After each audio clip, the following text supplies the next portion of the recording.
zo da ne ce kan amma da ka kuma abokan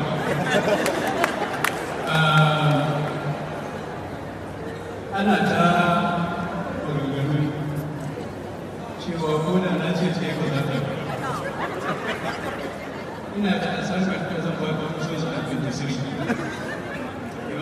wannan shi da tv za ka yi ko za ka yi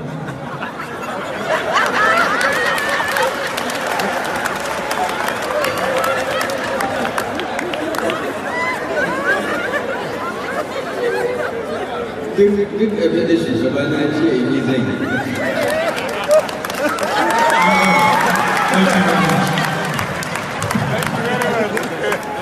A round of applause, ladies and gentlemen, for His Excellency.